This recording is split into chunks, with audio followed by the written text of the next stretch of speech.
Good morning students. BSN international senior secondary school Begu की online classes में आप सभी का हार्दिक स्वागत करता हूं। आज अपन क्लास 12 सब्जेक्ट फिजिक्स के चैप्टर नंबर 01 के बारे में चर्चा करेंगे। इलेक्ट्रिक फील्ड पूरा चैप्टर अपन ने कंप्लीट कर लिया है। न्यूमेरिकल इसके पर चर्चा कर रहे हैं। पिछले 2-3 वीडियो हो गए हैं अपन न्यूमेरिकल पर काम कर रहे हैं। आज 2-3 न्यूमेरिकल और आपके सामने लेकर आया हूँ। देखिए, ये जो चैप्टर है बोर्ड क्लास में किस तरीके से इसमें क्वेश्चन आते हैं वो थोड़ा सा समझ लेते हैं। थोड़ा पेपर के बारे में आज बात करते हैं, क्योंकि न्यूमेरिकल जो अपनी बुक्स में है बहुत सारे हैं, लगभग 20-20 उदाहरण हैं और ऐसे ही 15-20 के लगभग अपने आंकिक प्रश्न जो है वो दे रखे होंगे, पीछे अनसोल्ड दे रखे हैं। तो ऐसे हर चैप्टर में न्यूमेरिकल अपने बहुत सारे हैं। अगर अपन क्लास में हर न्यूमेरिकल को करेंगे तो बहुत लंबा समय अपना न्यूमेरिकल में चला जाएगा। वैसे बोर्ड में जो न्यूमेरिकल संबंधित क्वेश्चन बनता है वो हमेशा नया क्वेश्चन बनता है। बहुत कम ऐसा होता है कि अपने बुक से सीधा क्वेश्चन बन जाता है। इसलिए अपना टॉपिक जो है वो क्लियर होना चाहिए। फिर न्यूमेरिकल चाहे बुक से आए या नहीं नया बने, कैसा भी न्यूमेरिकल होगा तो अपन आसानी से उसको कर सकेंगे। बुक के न्यूमेरिकल करने से अपनी थोड़ी प्रैक्टिस हो जाएगी, उसमें जो कांस्टेंट वैल्यू जो काम में आती है वो अपने अच्छे से रिवाइज हो जाएगी और अपने को सोल्व करने का इजी तरीका अपने को आ जाएगा। अपने को कठिन नहीं लगेगा न्यूमेरिकल। इसलिए क्वेश्चन तो अपने को करने हैं, लेकिन सारे अपन नहीं कर कुछ उसमें से चूज करेंगे और वो क्वेश्चन अपन करेंगे तो अपना सिलेबस जो है वो टाइम पे कंप्लीट हो जाएगा। तो पेपर के बारे में भी बात करता हूं मैं। अपने फिजिक्स के जो 100 मार्क्स होते हैं, 100 नंबर, वो किस तरीके से डिवाइड होते हैं। देखिए, इसमें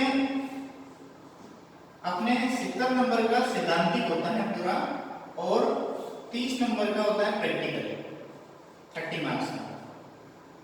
ये अपना एग्जाम के माध्यम से मार्क्स मिलते हैं और ये अपना प्रैक्टिकल के माध्यम से सीधा प्रैक्टिकल एग्जाम में अलग पार्ट लेते हैं। जैसा ये लैब का काम है सारा, तो ये अलग भाग है। अपने को जो सारा काम करना होता है इस पर फोकस रहता है अपना। अब इसमें से भी अपने 14 मार्क्स को शतरंज होते हैं जो अपने स्कूल की तरफ से बोर्ड में भेज दिए जाते हैं, पहले भेज दिए जाते हैं। ठीक है, तो ये भी आसान है। जाके सारे टेस्ट होंगे, हाफ ईयरली होगा, उनका रेशो निकलकर आपके स्कूल की तरफ से ये 14 नंबर शतरंज के रूप में चले जाएंगे। फिर आपके बचता है 70 में से 14 ये निकल गए तो 56 मार्क्स। अपना टोटल जो काम होगा वो इस पर दबाव रहेगा 56 नंबर पर। ये अपने बोर्ड एग्जाम में पेपर मिलेगा अपने को 56 मार्क्स का। इस पर अपने को काम करना है। अब इस 56 में से जो अपनी यूनिट बनी हुई है उसमें फर्स्ट यूनिट अपन चल रही है। फर्स्ट यूनिट, उस फर्स्ट यूनिट में जो है वो अपनी 7 नंबर की है, 7 मार्क्स की। अब इसमें अपने 1, 2, 3 एंड 4 यानी कि 4 अपने चैप्टर है। फर्स्ट यूनिट में जो कि 7 नंबर की है उसमें 4 चैप्टर है और अभी अपन ने फर्स्ट चैप्टर जो है ये कंप्लीट कर लिया है। ये फर्स्ट चैप्टर अपना कंप्लीट हो गया। ऐसे 2, 3, 4 भी इसी यूनिट में है। अब इस 7 में से लगभग जो है 1 नंबर का क्वेश्चन, 1 मार्क्स, 1 नंबर का क्वेश्चन जो है वो फर्स्ट चैप्टर में से लगभग बनता है। कभी 2 नंबर का भी हो जाता है, पर मैक्सिमम यही रहता है कि पहले चैप्टर में से 1 नंबर का क्वेश्चन बनता है। अब वो 1 नंबर का क्वेश्चन किस प्रकार का होगा, तो वो छोटा सा न्यूमेरिकल हो सकता है, वो कोई डेफिनेशन हो सकती है ना। ऐसा कोई छोटा सा क्वेश्चन बनेगा, जैसे अपन ने विद्युत द्विध्रुव आघूर्ण के बारे में पढ़ा है। कोई सीधा रिजल्ट पूछ लिया, इन दो रिजल्ट में आपस में रिलेशन पूछ लिया, है ना। विद्युत क्षेत्र की तीव्रता का अक्ष पर और निरक्ष पर जो वैल्यू होती है उनमें आपस में क्या संबंध होता है ना। कूलॉम से लो संबंधित कोई क्वेश्चन बन गया। तो इस तरीके से जो फर्स्ट चैप्टर अपने कंप्लीट किया है इसमें से लगभग 1 नंबर का अपने क्वेश्चन बोर्ड में बनता है हर साल। तो अपना फोकस ये रहेगा कि इसमें से छोटे छोटे जितने भी क्वेश्चन बन सकते हैं उनको अपन अच्छे से कंप्लीट करें। कुछ न्यूमेरिकल भी मैंने कराए हैं, छोटे छोटे लेने की कोशिश करी है। आज भी 2-3 न्यूमेरिकल मैं आपके सामने लाऊंगा, वो भी इसी तरीके से होंगे। तो कुल मिला के मेरा कहने का मतलब यह है कि आपको न्यूमेरिकल जो है मैं बहुत कराकर अच्छे से अच्छे कराने की कोशिश करूंगा। फिर भी अपने को टॉपिक जो है बहुत अच्छे से कंप्लीट करना है ताकि न्यूमेरिकल नया भी बना, बुक से नहीं आता, कभी नया बनता है, अधिकांश नहीं आता है, तो अपन को उसमें ऐसा नहीं हो कि अपन ने पढ़ा नहीं है, अपन नहीं कर पा रहे हैं, तो अपन बहुत अच्छे से प्रैक्टिस करेंगे तो बहुत आसानी से अपन न्यूमेरिकल को सोल्व आउट कर पाएंगे। तो ये अपने स्ट्रक्चर दिमाग में होना चाहिए कि अपना सारा जो काम है वो 56 मार्क्स पर अपने को करना है, और उसमें से भी अपनी फर्स्ट यूनिट चल रही है, उसमें अपना जो चैप्टर नंबर फर्स्ट है वो कंप्लीट हुआ, नंबर 1, यानी कि वो 1 नंबर का काम अपने लगभग कंप्लीट होने जा रहा है। अब ये फिक्स नहीं है 1 नंबर, ये 1 से कभी 2 नंबर भी बन सकता है, क्योंकि यूनिट के 7 नंबर है, 7 मार्क्स, उसमें से जो थर्ड चैप्टर है अपना, उसमें से अपना न्यूमेरिकल बनने के ज्यादा चांसेस है। अभी तक के 2-4 सालों में इस तीसरे चैप्टर से न्यूमेरिकल आ रहा है, 2 नंबर का न्यूमेरिकल आता है और तीसरे चैप्टर से आता है, इसलिए ज्यादा अपन न्यूमेरिकल पर इस चैप्टर में प्रैक्टिस करेंगे। अभी आज मैं इसको फाइनल करता हूँ, आगे अपन जब थर्ड चैप्टर होगा तो न्यूमेरिकल पर ज्यादा जोर लगाएंगे। आज का मैं जैसे पहला क्वेश्चन लेता हूँ, फर्स्ट क्वेश्चन है ±10 माइक्रोकूलम, क्वेश्चन नंबर फर्स्ट आप साथ के साथ नोट कर लिए, ±10 माइक्रोकूलम के दो आवेशों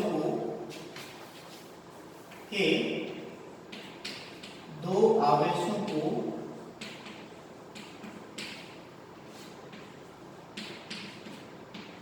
दो सेंटीमीटर की दूरी पर रखा जाता है, 2 सेंटीमीटर की दूरी पर रखा जाता है, 2 सेंटीमीटर की दूरी पर रखा जाता है। इनकी अक्षीय रेखा व निरक्ष रेखा पर, इनकी अक्षीय रेखा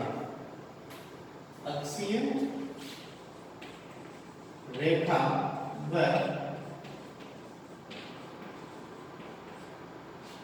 निरक्ष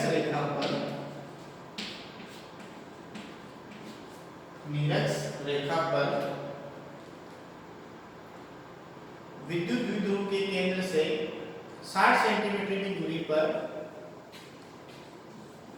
विद्युत द्विध्रुव के केंद्र से 60 सेंटीमीटर की दूरी पर, 60 सेंटीमीटर की दूरी पर विद्युत क्षेत्र की गणना करो।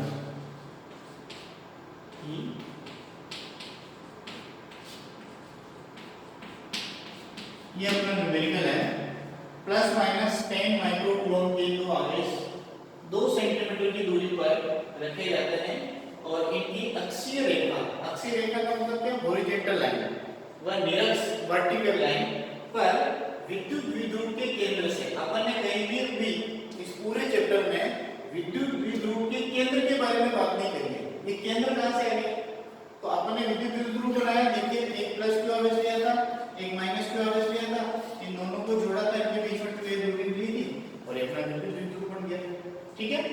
इसका हमने आघूर्ण भी निकाल लिया था, आघूर्ण क्या था, P बराबर q × 2। अब इसमें केंद्र नहीं है, आपको ध्यान है कि इसका मैंने हर दूरी जो है वो मिडिल पॉइंट कोड से ली, बीच के बिंदु से, चाहे वो अक्ष पर ली हो चाहे निरक्ष पर ली हो, कहीं पर भी दूरी ली तो कहां से ली हो, r की दूरी ली हो मध्य बिंदु से, वो जो मध्य बिंदु है वही क्या है, ये केंद्र है।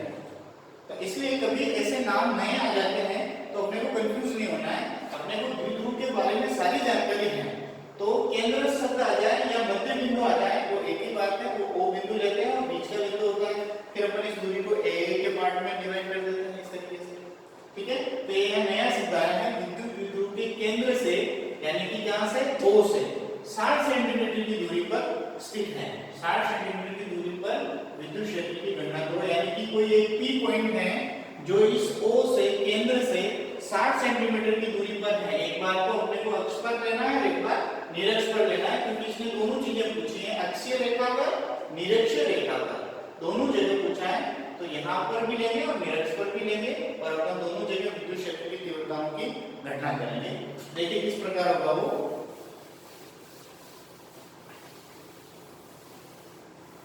मैंने आपको न्यूमेरिकल करने के लिए एक तरीका बताया है कि न्यूमेरिकल में जो अपने से पूछा गया है, क्या पूछा गया है, अभी क्वेश्चन पढ़ने से पता चल रहा है कि अक्ष पर और निरक्ष पर विद्युत क्षेत्र की तीव्रता निकालनी है, विद्युत क्षेत्र की गणना करनी है, या विद्युत क्षेत्र की तीव्रता E की वैल्यू निकालनी है, और किसके कारण, विद्युत द्विध्रुव के केंद्र पर, है ना, यानी विद्युत द्विध्रुव के कारण विद्युत क्षेत्र की तीव्रता का फॉर्मूला क्या होता है वो अपन देखेंगे, तो वो भी अक्ष पर। तो देखिए मैं सबसे पहले अक्षीय रेखा पर, अक्षीय रेखा पर विद्युत क्षेत्र की तीव्रता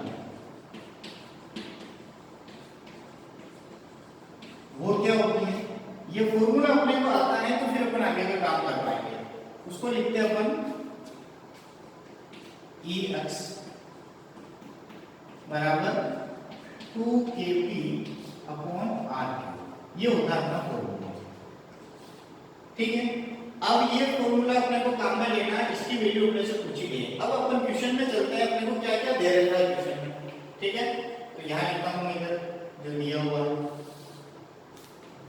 इधर आपको दिख रहा होगा, जैसे ये E अक्ष पर तो निकालना है 2k, k जानते हैं अपन, k क्या होता है, k तो कांस्टेंट है, 9 × 10⁹ जानते हैं, कोई दिक्कत ही नहीं। P क्या होता है, P होता है विद्युत द्विध्रुव आघूर्ण, इसमें क्वेश्चन में दी जाएंगे, देखो पूरा पढ़ता हूं वापस। ±10 माइक्रोकूलम के दो आवेशों को, ये माइक्रोकूलम इसका मतलब ये तो आवेश दे रखा कि आवेशों को 2 सेंटीमीटर की दूरी पर रखा जाता है, यानी कि दोनों आवेशों के बीच की दूरी कितनी है, 2 सेंटीमीटर। दो आवेशों के बीच की दूरी को अपन क्या लिखते हैं, 2a से लिखते हैं, तो ये 2a दे रखा है। और अक्ष निरक्ष पर अपने को निकालना है, केंद्र से 60 सेंटीमीटर की दूरी, केंद्र से यानी कि मिडिल पॉइंट से P पॉइंट की दूरी को अपन r लिखते हैं, तो इसका मतलब r दे रखा है, 2a दे रखा है और q दे रखा है, p नहीं दे रखा है। p को टुकड़े करेंगे, p मतलब क्या होता है, q × 2a, तो q है अपने पास और 2a है अपने पास, दोनों की वैल्यू है, इसको पर तोड़ेंगे, यानी कि p बराबर q × 2a होता है, तो अपने पास q दे रखा है, q कितना प्लस माइनस, यहाँ अपन परिमाण लेते हैं, इसलिए प्लस माइनस की कोई वैल्यू नहीं अपने पास, 10 माइक्रोकूलम। ठीक है, और माइक्रोकूलम में क्या लिखते हैं, 10⁻⁻⁶ कूलम, इस तरीके से काम में लेंगे अपन। आगे अपने 2a दे रखा है, 2a क्या है, 2 सेंटीमीटर, ये रहा 2 सेंटीमीटर, 2 सेंटीमीटर टू सेंटीमीटर, चूंकि अपन जब अंतरराष्ट्रीय पद्धति में सोल्व करते हैं तो इसको मीटर में चेंज करना है, तो 2 × 10⁻⁻2 करने से ये क्या बन जाएगा, मीटर बन जाएगा। ओके, और r दे रखा है, r क्या है, r है अपना 60 सेंटीमीटर, इसको भी अगर मीटर में चेंज करें तो क्या लिखूंगा, 60 × 10⁻2 मीटर। तो ये सारी चीजें अपने पास दे रखी है। देखिए r मिल गया, p को अपन q × 2a में लिख सकते हैं, k अपन जानते हैं, इसका मतलब सारी वैल्यू अपने पास है, अपने को क्या करना है, सिर्फ इस फॉर्मूले में रखना है और सोल्व करना है, बहुत आसान काम। देखिए लिख देता हूं, 2 × k का मान क्या है, 9 × 10⁻⁹। ठीक है, p को मैं किस तरीके से लिखूंगा, q × 2a, आप जानते हैं, मैं इसी फॉर्मूले को आगे बढ़ा देता हूं यहाँ, 2kq2a, ओके, अपॉन r2। ये q × 2a कहां से आ गया, pk करना है। ठीक है, q की वैल्यू क्या है, q है अपना 10 × 10⁻⁻⁶, और 2a कितना है, 2 × 10⁻⁻2, और अपॉन r की वैल्यू कितनी है, 60, और क्यूब है, इसका मतलब 3 बार मल्टीप्लाई में लिखना है, मैं सीधा लिख देता हूं, 60 × 10⁻2 × 60 × 10⁻2 × 60 × 10⁻2। एक ही चीज को मैंने 3 बार मल्टीप्लाई में लिखा है, क्योंकि r की वैल्यू जो है वो क्यूब के रूप में है अपने फॉर्मूले में, तो सारी वैल्यू अपन ने रखनी है। अब इसको अपन को सोल्व करना है। देखिए जब इस तरीके से अपने पास पद आते हैं तो 10 की पावर को अलग सोल्व बाकी नंबर को अलग सोल्व करना है। वो मैं लिखता हूँ, देखिए 2 इंटू 9 इंटू 10, 10 को अपन पावर में लिख लेंगे और 2, ये तो अपने पास संख्या है बची। अब 10 टू द पावर क्या है, 10 टू द पावर 9, यहाँ कुछ भी नहीं है, इसका मतलब 1 पावर है तो प्लस का 1, ये माइनस का 6 और ये माइनस का 2। ओके, ऊपर का काम हो गया। अपोन में क्या बनेगा, 60 into 60 into 60, 60 into 60 into 60 into 10 to the power क्या है, -2 -2 -2, ये -2 -2, ये 10 के बाद -2 देखिए, इसको आगे सोल्व करते हैं। ई अक्ष पर विद्युत क्षेत्र की तीव्रता निकाल रहे हैं अपन। कुछ कैंसिल हो रहा है, कैंसिल कर देते हैं। जैसे ये 2 से ये कट जाएगा 30, ठीक है, और ये 3 से मान लो ये काटे तो 10 बार, और ये 3 3 जा 9 हो जाता है, 3 से कट जाता है 3 3 9, और 3 को 10 से मल्टीप्लाई करेंगे तो 30 आ गई। फिर ये 3 से अपन अगर इसको काटना चाहें तो 20 बार में कट जाएगा, 3 को नीचे हो जाता है। 2 से इसको काटना चाहें तो ये भी कट जाता है, ये 10 आ गया, ठीक है। अब ये सारी कैलकुलेट करने के बाद अपने यहाँ 1 1 1 यानी ऊपर तो कुछ भी नहीं बचा, 1 बचा, केवल 10 टू द पावर सोल्व करनी है। तो ऊपर 10 की पावर क्या रहेगी, 10 की पावर रहेगी 9 और 1 10, 10 तो हो गया प्लस का, और ये हो गया माइनस का 6 और माइनस का 2, यानी कि दोनों मिल जाएंगे माइनस का 8। तो 10 की घात ऊपर बचा अपने पास 9 और 1 जुड़ा तो 10, 10 माइनस 8, ठीक है। ये 9 और 1 10 हो गया, और 1 6 और 2 8 हो गया, यानी कि 10 की घात 10 माइनस 8 बचा। नीचे क्या बचा, 10 इंटू 10 इंटू 60, 10 इंटू 10 इंटू 60, और इंटू 10 की घात क्या बनेगी, -2 -2 -2, सारे माइनस के ऐसे जुड़ जाएंगे, 10 की घात माइनस का 6, ठीक है। आगे सोल्व करते हैं इसको। ये तो 10 माइनस 8 यानी 10 की घात 2 बचेगा पॉजिटिव में। नीचे ये 10 की घात 1, 10 की घात 1 और 10 की घात -6, तो अपन इसको एक साथ कर लेंगे, केवल 60 इंटू 10 की घात 1 1 -6, 1 प्लस 1 -6, इस तरीके से होगा। ये 1 पावर है, इसलिए 1 पावर को अपन लिखते नहीं है, वो एक ही माना जाता है। ये ऊपर 10 की घात 2, नीचे हो गया अपना 60 इंटू 10 की घात 1 2 -6 यानी कि माइनस का 4, ठीक है। आगे इसको सोल्व करें तो इसको अपन और भी चेंज कर सकते हैं। जैसे इसको मैं 6 इंटू 10 लिख सकता हूँ, तो वो एक 10 की पावर 4 बन जाएगी अपने, वो भी कर लो। 6 इंटू 10 की घात माइनस का 4। इसको सोल्व करता हूँ तो ये 1 और 4 मिलकर 1 कम हो जाएंगे, वापस तो माइनस का 3, माइनस के 3 को मैं ऊपर ले जाता हूँ, ठीक है, तो वो हो जाएगा माइनस का 1/6 ऐसा रहेगा। और 10 की घात ऊपर क्या रहेगी, 10 की घात 2 पहले ही है, और नीचे अपने हो रही है 10 की घात माइनस का 3। क्यों, क्योंकि ये प्लस है और ये माइनस का 4 है, तो ये माइनस का 3 हो जाएगा। ये ऊपर ले जाता हूँ तो इस तरीके से हो जाएगा 1/6 into 10 to the power 3 positive होगा, यानी कि 2 प्लस 3 क्या बन गया अपना लास्ट रिजल्ट यहाँ लिख देता हूँ 1/6 10 टू दी पावर 5। अब अपन इसमें डिवाइड करके कर सकते हैं, नहीं तो 10 टू दी पावर कम करके 10/6 करके कर सकते हैं, वो मैं यहाँ आगे सोल्व कर देता हूँ। इधर अक्षीय रेखा पर विद्युत क्षेत्र की तीव्रता ये कैलकुलेशन है, आप दूसरे तरीके से भी सॉर्ट आउट कर सकते हैं इसको। जैसे जैसे अपन प्रैक्टिस करते जाएंगे कैलकुलेशन अपने लिए बहुत इजी होती जाएगी। अपने को मेन फॉर्मूला आना चाहिए, उसमें वैल्यू पुट करना आना चाहिए, और फिर कैलकुलेशन को अपन करना जानते हैं छोटी क्लासों में काम। देखिए इसको मैं आगे बढ़ाता हूँ, अपन कर रहे हैं कि x बराबर क्या मिलेगा, अभी अपने पास वैल्यू है 1/6 10 टू दी पावर 5, ठीक है। मैं इसको इस तरीके से लिखता हूँ 10/6 इंटू 10 टू दी पावर 4, एक पावर कम कर दी और इधर नहीं कर दी, क्योंकि ऐसा है कि 6 से आसानी से अपन डिवाइड कर सके। डिवाइड कर लिया, 6 में 10 में 6 का भाग लगा 1 बार जाएगा, 4 बचेंगे, 10 में 2 लगाएंगे 40 हो जाएगा, 40 में 6 का भाग लगाएंगे 6 बार जाएगा, फिर 4 बचेंगे, फिर वापस 6 बार जाएगा, ये बार बार चला जाता है। तो इसको अपन यहीं तक 2 तक कर छोड़ देते हैं।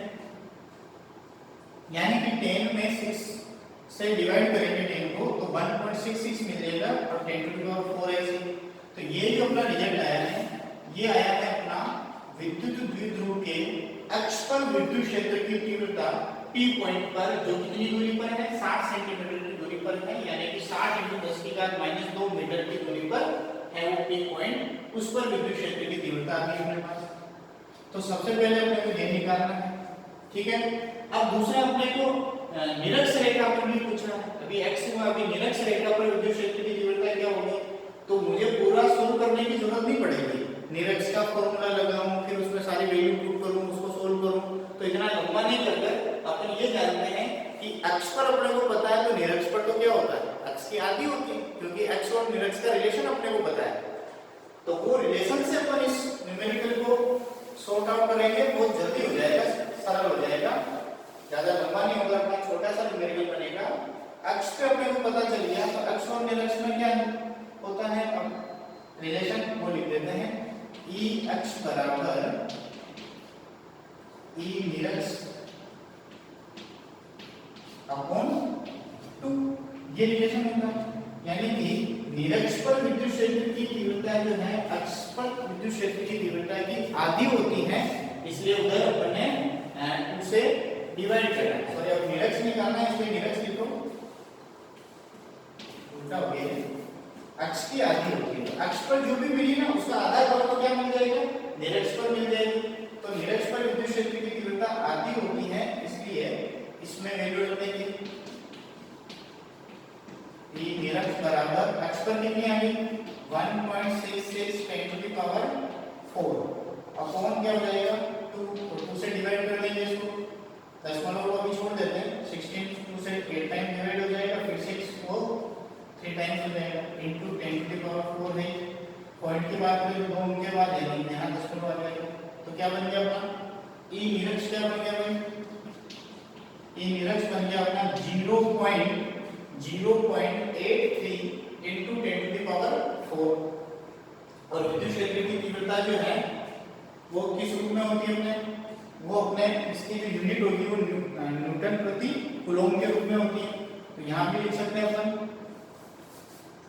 न्यूटन प्रति कूलॉम, और यहाँ भी लिख सकते हैं न्यूटन प्रति कूलॉम, क्योंकि स्टैंडर्डाइज्ड का फॉर्मूला होता है, E का क्या होता है, वो होता है F अपॉन Q, F यानी कि न्यूटन और Q यानी कूलॉम, तो N अपॉन C इस रूप में लिखा जाता है न्यूटन प्रति कूलॉम, ये इसकी यूनिट होती है।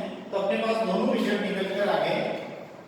ये अपना पूरा कंप्लीट न्यूमेरिकल हो गया कि विद्युत द्विध्रुव के अक्ष पर विद्युत क्षेत्र की तीव्रता इतनी होगी और निरक्ष पर विद्युत क्षेत्र की तीव्रता इतनी होगी यदि वो P पॉइंट जो है वो केंद्र से 60 सेंटीमीटर की दूरी पर स्थित है।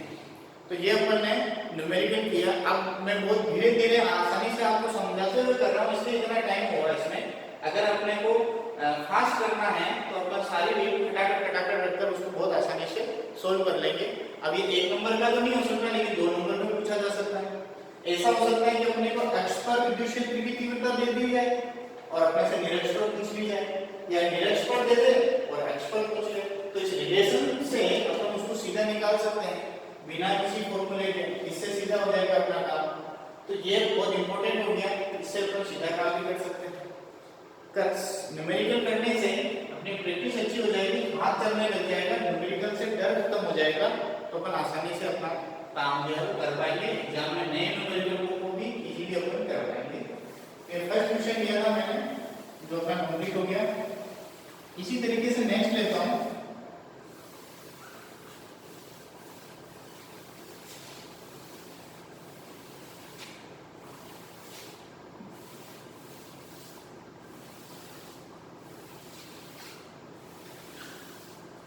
देखिए सेकंड क्वेश्चन लेता हूं। NaCl अणु में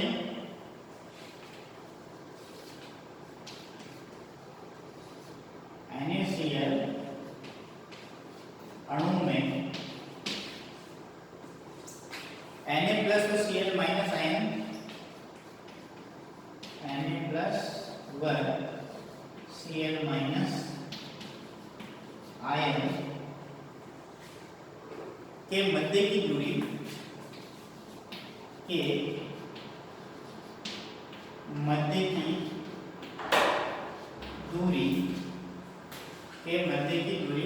1.28 एंगस्ट्रॉम 1.28 एंगस्ट्रॉम है। तो अणु के विद्युत द्विध्रुवों की गणना करो। है तो अणु के विद्युत द्विध्रुव आघूर्ण की गणना। ये अपना सेकंड न्यूमेरिकल है आज का। NaCl अणु है, उसको अगर अपन तोड़ेंगे तो Na प्लस आयन बनेगा और Cl माइनस आयन बनेगा। उनके मध्य की दूरी अपने को दे रखी है, तो अपने को विद्युत द्विध्रुव आघूर्ण की गणना करनी है। देखिए सबसे पहले विद्युत द्विध्रुव आघूर्ण का फॉर्मूला क्या होता है? P बराबर Q into 2a। मुझे चाहिए एक आवेश और उन दोनों के बीच की दूरी। तो बीच की दूरी तो सीधा ले रखी है ये एंगस्ट्रॉम में, और दूसरा Q आवेश नहीं दे रखना है, लेकिन अपने को थोड़ा समझना है कि Na प्लस और Cl माइनस पर कितना आवेश है। 1 इलेक्ट्रॉन का आवेश है, 1 इलेक्ट्रॉन इधर और 1 इलेक्ट्रॉन इधर से ट्रांसफर होगा।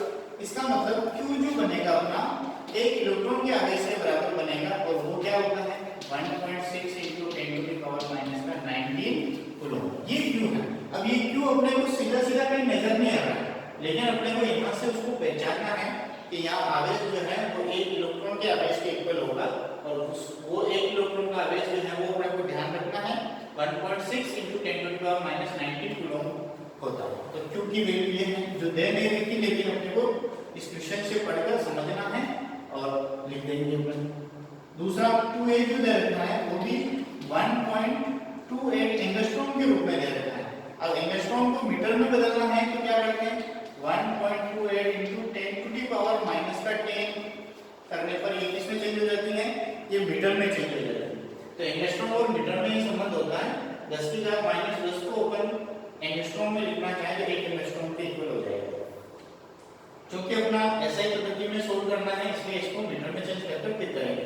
तो दोनों वैल्यू अपने पास आ गई, तो P बराबर क्या हो जाएगा? सोल्व कर लेते हैं फटाक से। P बराबर Q into यानी 1.6 into 10 to the power minus 19 into 2a की जगह लिखूंगा 1.28 into 10 to the power minus का 10। मैंने कहा पावर को अलग सोल्व करेंगे, बाकी को अलग सोल्व करेंगे, यानी 1.6 into 1.28 और 10 to the power minus का 19 और minus का 10। ठीक है, आप ये मल्टीप्लाई करेंगे तो एक बार दशमलव को भूल जाओ, आप बाद में लगा देंगे। 16 का गुणा करेंगे 8 से, तो 16 8 कितने होते हैं 128। तो 16 8 128, 128 का 8 हो जाएगा, 12 हासिल में गया। और 16 को 2 से गुणा करेंगे 32, 32 और 12 कितने हो जाएंगे 44। ये 4 हासिल का 4 रहेगा। फिर 16 को 1 से करेंगे 16 और 4 मिलाएंगे तो ये हो जाएगा 20। अब अपने को दशमलव लगाना है कितने अंकों के बाद? 2 तो यहाँ और 1 यहाँ, 3 अंकों के बाद, यानी कि 2.048। इस तरीके से अपना गुणनफल आएगा। इधर पावर क्या बन गई 10 की घात -19 और -10, दोनों माइनस की, इसके प्लस हो जाएगी 10 की घात -29 है ना 29। ये अपना P आ गया, विद्युत द्विध्रुव आघूर्ण आ गया। विद्युत द्विध्रुव आघूर्ण को अपन किसमें लिखते हैं? Coulomb into metre. Q into 2a, Q को कूलम में लिखते हैं और कूलम को मीटर में, यानी कि कूलम इनटू मीटर। ये अपना रिजल्ट आ गया, अपना आंसर हो गया। इस तरीके से ये देखो बहुत छोटा सा। अब इसमें जो NaCl आयन अणु दे रखा है अपने को, उसमें अपने को Q जो है ये समझने वाली बात है। फिर 2a एंगस्ट्रॉम में दे रखा है, उसको मीटर में कैसे चेंज करना ये आना चाहिए, और दोनों की वैल्यू पुट कर इस तरीके से सोल्व करेंगे।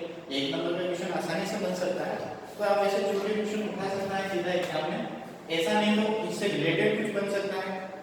तो आज मैंने आप लोगों से बात करी है कि जो न्यूमेरिकल है वो बहुत इजी होते हैं, लेकिन बुक में बहुत सारे होने के कारण अपन क्लास में कर पाएंगे। कुछ आप घर पर बैठकर आराम से कीजिए, कोई दिक्कत आती है तो आप बताइए, इस नंबर पर सोल्व करेंगे उसको।